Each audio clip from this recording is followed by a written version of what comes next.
What's going on, guys? Welcome back to the channel. So today we're talking about how you can make over $100,000 a year being a content creator, or honestly, in some cases, well over 6 figures a year. Now in this video, I'm gonna break down my situation and what my main streams of income are, and then also talk about some other ways that you can make money out there being a content creator as well. And no matter if you're a full-time creator like myself, or if content creation is kind of a side hustle, I think you'll find a ton of value out of this video. If you do, be sure to drop this video a thumbs up, make sure you're subscribed to the channel, and let's just get started. So real quick, just a little bit about who I am and what my story is, and maybe why you want to even take some advice from me. So I've been in the content creation space for over 10 years, worked within multiple different companies, and then about 5 years ago, I started my personal content creation journey, such as this YouTube channel and my other social platforms. I consider myself in the tech and lifestyle space. And then about 6 months ago, I actually left my dream full-time job to pursue content creation full-time for a living. So I'm going to break down for you guys what my actual main streams of income are now that I am a full-time content creator. And most all of these also apply even when I was doing content creation part-time. Just now I'm obviously kind of depending on these things and I'm doing it all a whole lot more. So I have 5 main sources of income: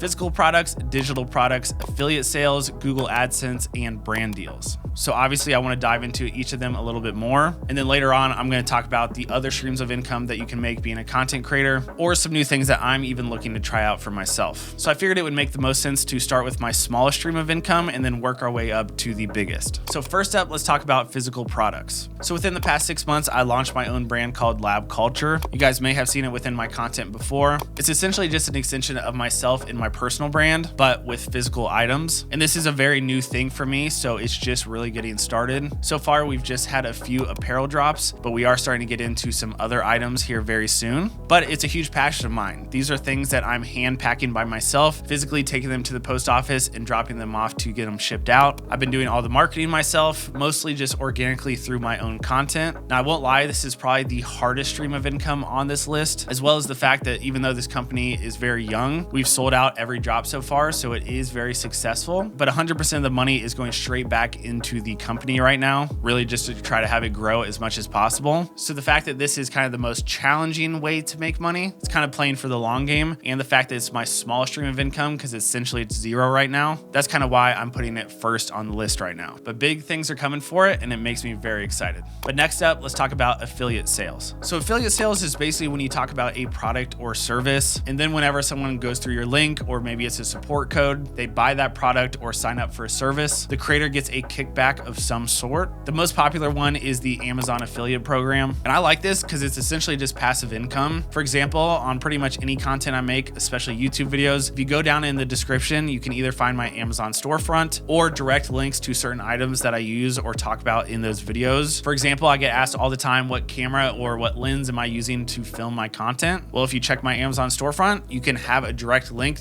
to the items that I use on a daily basis. If someone decides to buy that camera through my link, I get a nice little chunk and kickback for that because I'm driving traffic to Amazon and having people buy on the Amazon platform. So Amazon wants to reward me as a creator for doing that. I have a few others I've signed up for. One is DB. It's the camera bag that I use, or my luggage. B&H is also one. And then StockX is also recently one as well, because I like shoes, maybe too much. Now, affiliate sales can be absolutely huge for creators. I know some people that make ridiculous money from this. It is a little bit more niche dependent in my opinion, or depending on kind of what your style of content is. I genuinely don't really push it too much, but it's always kind of there available. So this one can fluctuate a ton just because, you know, not everyone's buying a camera every single day through my links. I'm just not at that scale or size of a creator. So it's not something I rely on, but it's always nice whenever that paycheck hits each month. So it's usually at least several $100s and sometimes way more depending on what people pick up. So this is also kind of smaller on my list, but can honestly be a nice surprise and something that everyone should be doing in my opinion. Being a content creator who has a lot of experience selling digital goods and now physical goods with the small business that I started, I'm always looking for ways to market these items better and easier. So with that being said, I want to talk to you guys about the sponsor of today's video, Intuit Mailchimp. Now, Mailchimp is one of the leading platforms for email and SMS marketing. Now, I previously relied solely on my own content to market these items, and then I started to dabble a little bit within email marketing as well. But something I've been wanting to explore explore with my own digital products and now physical products is SMS marketing as well. So the thing that I like about Mailchimp is you can do email and SMS marketing all in one place. I've heard of some people having real success utilizing both at the same time, so I'm very excited to try this out for myself in my own products. Mailchimp is packed with AI tools that can help you create on-brand content. For example, it can help you send out your messages on the right day and time based off your analytics, and it can even help you write the first draft of your emails, or even help refine or reword what you've written yourself. And one of my favorite parts is Mailchimp will analyze your campaigns and give you personalized suggestions on what you can improve, all the way down to the links used and the visuals. I know this sounds kind of crazy, but honestly, seeing it firsthand, it's very impressive.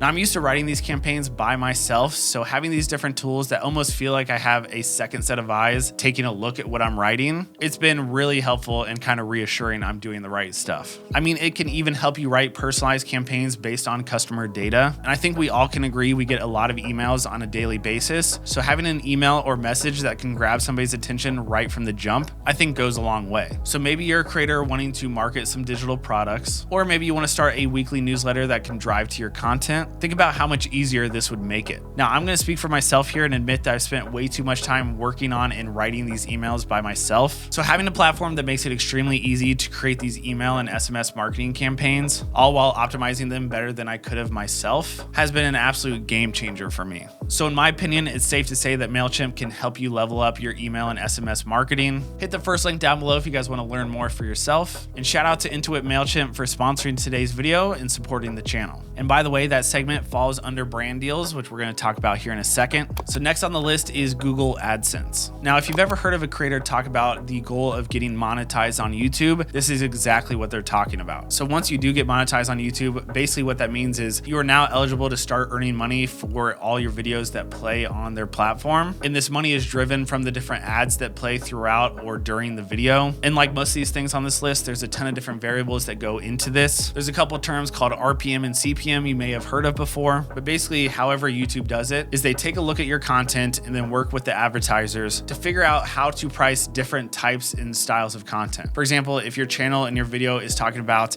how to make money, there's going to be a lot more money involved for the advertisements than if maybe it's a lifestyle channel and you're doing a video on a pair of sneakers. Advertisers maybe just aren't as interested in that style of content. Doesn't mean you aren't going to earn anything. It just means that every view is going to be earning much less per view, if that makes sense. So that's one part that fluctuates, and then obviously some of it falls on yourself as well. If I'm putting out an hour-long YouTube video every other day for an entire month, that's a whole lot more output. That's a whole lot more views that are probably coming in. And if every single video is hitting 1 million views, you're probably going to be earning a lot more money than if every video is only earning 10,000 views. So there's just a ton of variables involved with this one, some out of your control and some in your control. So I remember my first paycheck from YouTube or Google AdSense was like 50 or 100 bucks, and I was so stoked. But I've also had months where it's over $1,000 paycheck. But I would say if I had to average it over the last year, I'm probably around like the $500 a month range, some lower, some higher. But the nice thing about YouTube is that your videos live on forever as long as you want them to. So once you're 5 years deep, 10 years deep into this thing, the more videos you put out, the more views those are still getting on a monthly basis. So that stuff really can start adding up over time, because even if I didn't put out a single video this month, I'm still getting views from my past videos over the past 5 years. So it kind of is passive income once you do the work up front. And again, it's not something I count on, but it's always kind of a fun little thing to see when that paycheck hits, how much it's going to be that month.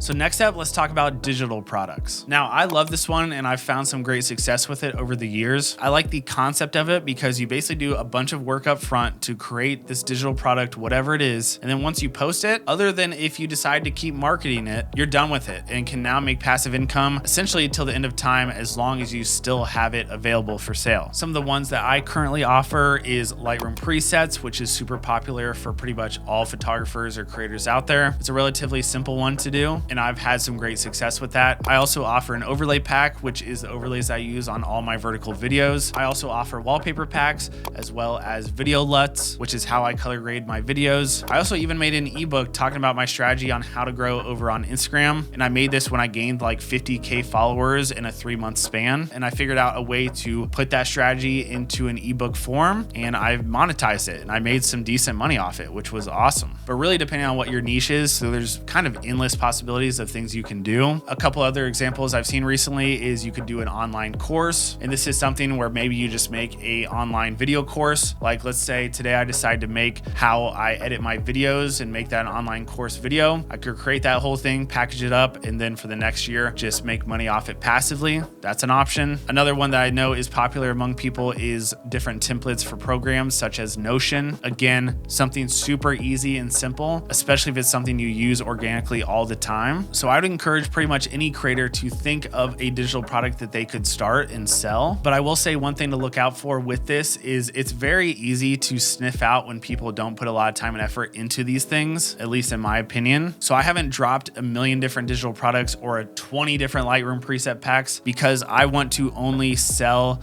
and tie my name to things that I genuinely use. And the Lightroom preset pack is a great example. I've legit used my Lightroom preset packs today on 3 to 4 different photos I've taken with my iPhone. And I think the fact that it's that genuine really does shine through and helps you out a lot. So again, common trend here, but this one also can fluctuate a good amount depending on how often you drop new things. Whenever I come out with a new product, there's obviously going to be a little bit of a spike. Or if I put out a video kind of marketing that specific thing, it's going to do better during that time as well. I've had multiple days where my digital products sell more than $1,000 in a single day, but I've also had a ton of days where my sales are absolutely zero. It does fluctuate, but it's something that I can rely on at least a certain amount of money that I can kind of average what I've been getting in. But even to hold myself accountable here, it's something I haven't put as much time into as I maybe should have in the past 12 months. My sales have started to dip. That's something I want to improve on and kind of get back into this year. So I'm already working on a few updated packs and new things in the coming months. Now, next up, let's talk about the largest stream of income I have, which is brand deals. Now, I feel like this one is pretty self-explanatory, but just to give you a little bit of insight on what a brand deal is or what it looks like, a brand will pay me to talk about a specific product or maybe a specific service in the hopes that that's good marketing for my audience and that they decide to buy that product or sign up for that service. And the sky is truly the limit on this one in this space, but this is definitely the biggest chunk of money that I see. Now, again, there's a lot of variables involved with this one, and I'm going to give you guys some advice as well, some kind of do's and don'ts. Obviously, your follower size does play a role. Your average view count also plays a role. What's your demographic data? But I would say arguably the most important is how engaged your audience is. Is it a one-time deal or is it a deal that's maybe one video every month for 12 months? My first ever official brand deal was a $2,000 deal to post some photos over on Instagram, which I'm not gonna lie, that was really sick. But then last week I signed a contract for something over $20,000, which is also sick. But there's something I wanna say about this, and here comes the advice part. I turn down 99% of the deals that come across my desk, and that's for a few good reasons. Number one, I have a ton of integrity for myself and my own personal brand. There's a lot of money that can be made out there from a ton of different brands, and some just genuinely don't align with you, your interests, your content, your channels. And I think that's a very bad decision to do certain brand deals that aren't genuine to you and your content. That's something that will make you lose your trust with your audience, which to me is more important than most things. And I'm very proud to say up until this point, every single brand deal I've done is something I genuinely already use, genuinely would use, or something that I know would bring value to my audience and community. Sometimes a brand has reached out to me and I've just been very honest, like, hey, this sounds like a cool project. I like the budget and everything. I'm just not familiar with your product. And sometimes those brands are down to even send the stuff out to you and for you to check it out first. Because if they want my audience to be able to convert for these brand deals for them, of course they want it to be a genuine connection on both sides. A good example of this is the sponsored segment of today's video. I genuinely use email marketing and I plan to do SMS marketing within my next couple of launches. I tried out the platform and the service. I absolutely loved it and I know it will bring value to my audience. So I definitely recommend staying genuine to what your niche is and what your interests are and what your content is about. Does your brand align with that brand? Does it make sense to combine each other? Do you think it will bring value to your audience and community? Those are the big questions to ask yourself. And also, you never want to be too many brand deals in a row. You don't want to post 8 videos back to back and they're all telling you to go buy something. And if you watch any of my content, I make a whole ton of content that is not branded deals. Play for the long game with this one, and I think it really is worth it when it's all said said and done. Now I want to talk about a few other streams of income that I think are also things that are opportunities for other creators, maybe in different niches, or just things that I personally haven't taken advantage of yet. First one is sponsorships, and this is a really big one. I have a lot of friends within the fitness space, and it's very common for people to be signed or sponsored by a supplement brand, or maybe it's a clothing brand. And basically what that means is you have a certain salary every single month, and then sometimes you can even also get commission back for the sales of the products people buy using your link or code, whatever. I know people that are making over 10K a month on one sponsorship. So this one can be an absolute huge thing. I don't think it's quite as common. I at one point had a sponsorship for 1 month.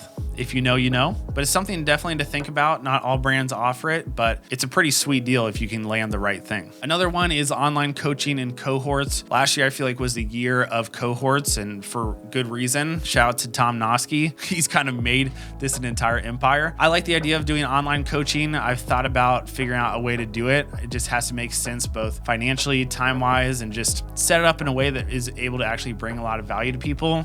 But that's a big one, I know. Obviously, freelance work is always something that people can make money with. Freelance gigs usually pay a good amount of money, and if you take on the right project, they're usually pretty awesome opportunities as well. So right now I'm not really looking to do any freelance work, but if someone were to hit me up tomorrow and say, hey, do you want to get paid X amount to go shoot with LeBron James tomorrow? Yeah, you bet I'm running to go do that. Consulting is a big one and something that I would love to start doing more and more. Like I said, I've been in this game for a very long time on both the professional side and then also on the content creator side. So I think I have a unique perspective compared to some, and there's some serious money to be made in that space as well. So it's something to consider or to at least look into. Other platform money, obviously we talked about Google AdSense with YouTube. That's kind of like the most common, but last year the TikTok creator program was making some serious money for creators. And a lot of times these different platforms will come out with different things. So just kind of be aware of them. For example, right now on Threads, if you get invited to the bonus program, which I haven't been for some reason, even though I'm a day one user, you get paid up to like $5,000 a month just to post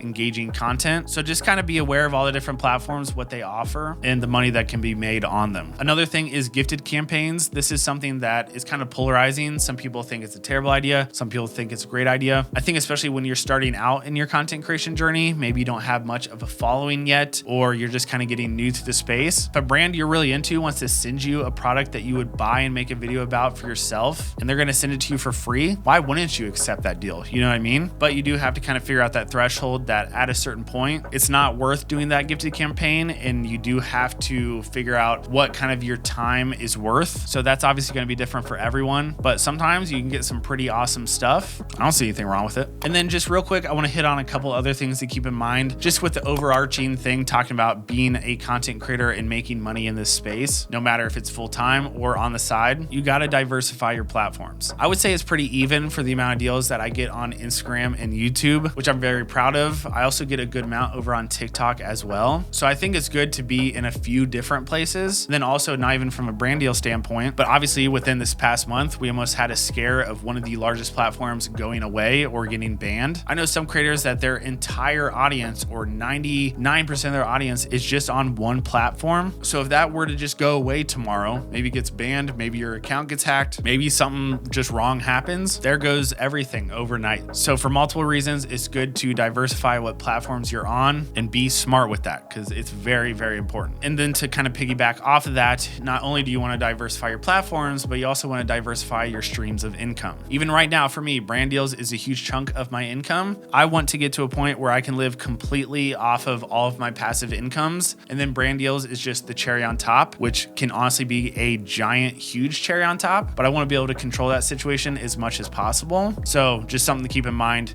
diversify everything. So really to try to bring things full circle here, one of my kind of goals, which I don't really share this much, so if you're watching this, you get the secret sauce. Basically every piece of content I put out, I want there to just be organically something that is being marketed to my audience, but in a genuine, non-pushy way. If I'm posting a video and you like how it's color graded, guess what? There's a LUT you can pick up, which can help you edit and color grade like me. If I'm posting a cool photo, even an Instagram story, guess what? If you like how that photo is edited, I offer my Lightroom presets that I use used to edit that photo, and it can help your photos look like mine. You like the camera I'm using to film my content? Cool. There's an affiliate link down in the description where you can pick it up for yourself and have the same exact camera that I do. And I don't even have to say a word about it. So all in all here, even though I've kind of just been on the full-time content creation journey for a little over 6 months now, I've at least been doing all these things on the side for about 5. And I think that really set me up to have the experience and the success of me doing this now full-time for a living. This took me a long time to build this up to the point where I am now. It's something I'm always looking to improve on a daily basis. And that's something that I always kept in mind as I was kind of growing